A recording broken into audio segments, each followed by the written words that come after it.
The future of autonomous are not so autonomous vehicles. I'm Tonya Hall, and joining me is Mike Elgan, columnist and author. Welcome, Mike. Thank you, Tonya.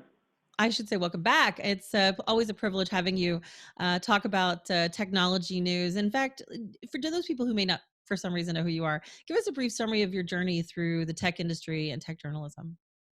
Sure, I started out as a newspaper writer and columnist and editor, transitioned to computer magazines around 1990, and I edited Windows Magazine for the 90s. After that, I transitioned into being an opinion columnist, which is what I also did as an editor of Windows Magazine. And since then, I've been an opinion columnist. It's all that I've ever wanted to do. And so, yeah, I write opinions about technology. And we like hearing your opinions. And today I want to talk about a very specific part of technology. In fact, as an observer and commentator on technology, how do you view the current state of electric and autonomous vehicles? Well, autonomous vehicles are not autonomous. First of all, there's a bit of smoke and mirrors around autonomous vehicles.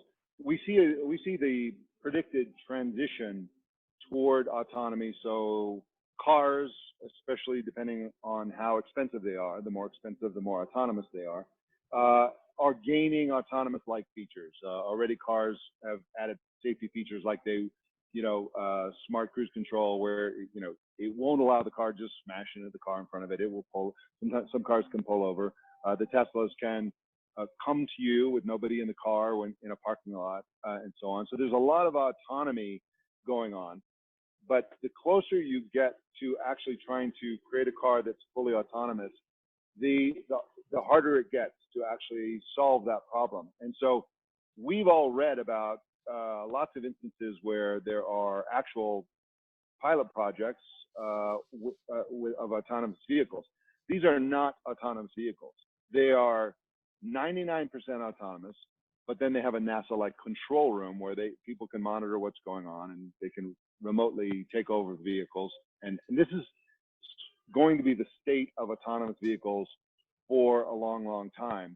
But I think what we're learning about autonomous vehicles is that it's not coming around like we thought it would. There's a bunch of things that are going to happen or that are happening now that are different from what everybody's been predicting. One of them is what I just mentioned. I think probably 15 years ago, people thought, well, by 2020, all the cars will be autonomous and nobody will drive anymore. That not only has not happened now, that will never happen. I think there will always be cars driven by people. They'll be like boats, right? The enthusiasts with a bit of money and a sort of nostalgic love of actual driving. We'll be driving around cars, and they'll be just like the sailboat people or the other kinds of moneyed enthusiasts. Most of us will be in autonomous cars, but again, it's going to take us a lot longer than we thought to get to full autonomy. And I would agree with that. But last April, the New York Times quoted Ford's CEO saying, "We overestimated the arrival of autonomous vehicles." Is it because of what you said? Is it because they feel like we're not making the advancements, or is the automotive industry ready? Well, the automotive industry is grappling with the fact that the brain power that is required to operate a vehicle in unpredictable conditions is far beyond what supercomputers can even do. Our brains are amazing, even after we reach singularity where autonomous vehicles are safer than human-driven cars statistically, they're going to have to be a lot safer before people feel safer in these autonomous vehicles. But the other thing is that what we're realizing is that the American way to do autonomous vehicles, the Google way, Waymo is way ahead, not way ahead, Waymo is probably ahead in the development of autonomous vehicles. The American way is to have the vehicle have unbelievable intelligence, where the onboard computers are recognizing everything. I think what's going to turn out to be the case is that the Chinese way is going to have some advantages for rapid adoption. And the Chinese way is top-down sort of government coordinated initiatives to make vehicles autonomous. And what that means is that you can make the roads smarter and the cars dumber. So if you imagine in a perfect world for autonomous vehicles, you would put sensors and 5G base stations along the roads everywhere at a massive scale. And then the cars wouldn't have to be these ultimate supercomputers. They could be a lot dumber, a lot cheaper, and then utilize the infrastructure that's built for autonomous vehicles into the roads. I think China is in a much better position culturally, politically to have smart roads and dumber smart cars. Whereas in the U.S., we're going to have dumb roads because it's impossible to get it. We don't even have high-speed rail yet, simply because of the politics, because of all the way everything, you can't just take people's private property in most cases to build new stuff. It's, city governments have their own sway, state governments, county governments, that a national government, a national initiative would have to contend with. You have fewer people per square mile, and so it's less. There's less of a payoff when you invest massively in infrastructure. So I think China, which is behind the U.S. in self-driving car technology, is going to surge ahead of the United States in terms of adoption, simply because they'll be more aggressive about it. They'll be more into building the infrastructure for it, and they'll be less concerned about safety. If the Chinese Communist Party wants autonomous vehicles, they're going to get them, whether they're safer or not. And so I think they're going to be much more rapidly embracing of this technology in terms of scale over the next 5 years. So, unless everyone agrees to let robots and the AutoNet do the driving, how will we realize the promise of a fully choreographed traffic flow during rush hour? I mean, I guess the big question everybody has is, will humans be banned from controls? I think in 20 or 30 years that may be the case. It may be considered reckless to have an actual human driving a car, but I think that cars will become.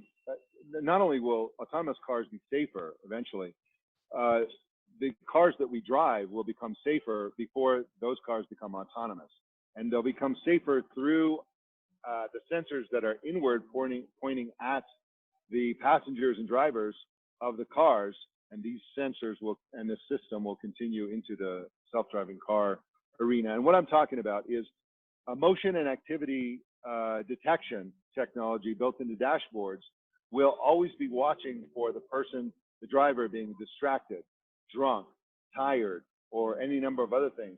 They'll be looking at passengers and people in the back seat. Are they getting into a fight? Are they, in like Uber-like cars? Is the passenger drunk, and is that distracting the driver? All this stuff will be detected by sensors and artificial intelligence. Already in Europe, the European Union has ruled essentially that all cars built after 2021 will have to have basic activity or state of mind sensors for cars that detect drowsiness and drunkenness. So, you buy a brand new car year after next in Europe, and it won't let you drive if you're drunk, and it won't let you drive if you're drowsy. And so that's the most fun. That's even for the cheapest cars sold in Europe. The expensive cars will go much further. They'll look at your state of mind. They'll look at your gaze. Where are you looking? And so cars are getting safer.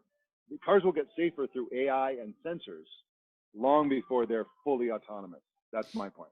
And you're saying that's 30 years away when that's being done today, as you pointed out. I mean, Affectiva is putting this kind of technology into vehicles today. Would you say that maybe that's closer than 30 years? And would you say that's maybe 3 to 5 years? I mean, what are your predictions? Let's just say for the next 3 to 5 years. Well, Affectiva. So we were talking about a couple of things. So fully autonomous vehicles that can drive anywhere without any human interaction, maybe 20, 30 years away. Cars that sense your emotions, all that stuff, that's happening today. Affectiva is a really interesting company because what they're doing is they are using already cars have cameras built in and microphones built in for other purposes. And Affectiva is using those cameras and microphones that are already being built into cars to detect emotional state. So they're running the visual processing through AI to figure out what is the state of the driver, and soon enough they'll be able to detect what's going on in the car generally. This will include things like an Uber with 3 years, 5 years from now, with Avectiva's technology, looking at through the cameras, we'll see that somebody got into an Uber, talking on the phone, put the phone on the seat, and then got out without their phone. Affectiva will go, "Hey, you forgot your phone," and they'll tell the driver to tell the passenger, "Don't forget your phone." That sort of thing, like any sort of like contextual reality of what people are doing. So Affectiva is a really interesting company. They're sort of like skipping a bunch of steps by using the sensors that are already being built into cars. Whereas there are all kinds of other companies, which we won't hear about for a while, that are using other sensors, sort of heart rate monitors built into seatbelts to see if you're panicking or whatever. There are 3D sensors that are not visual. There's voice pattern sensors that can detect stress in your voice, that sort of thing. All those things companies want to convince the car companies to build those sensors into cars, whereas Affectiva is just using whatever they've got. And so that makes them interesting. That makes them the leader, I think, right now for emotion and activity sensing within cars. But this is really a fascinating area. All this AI, all this semi-autonomous features, all just making everything safer.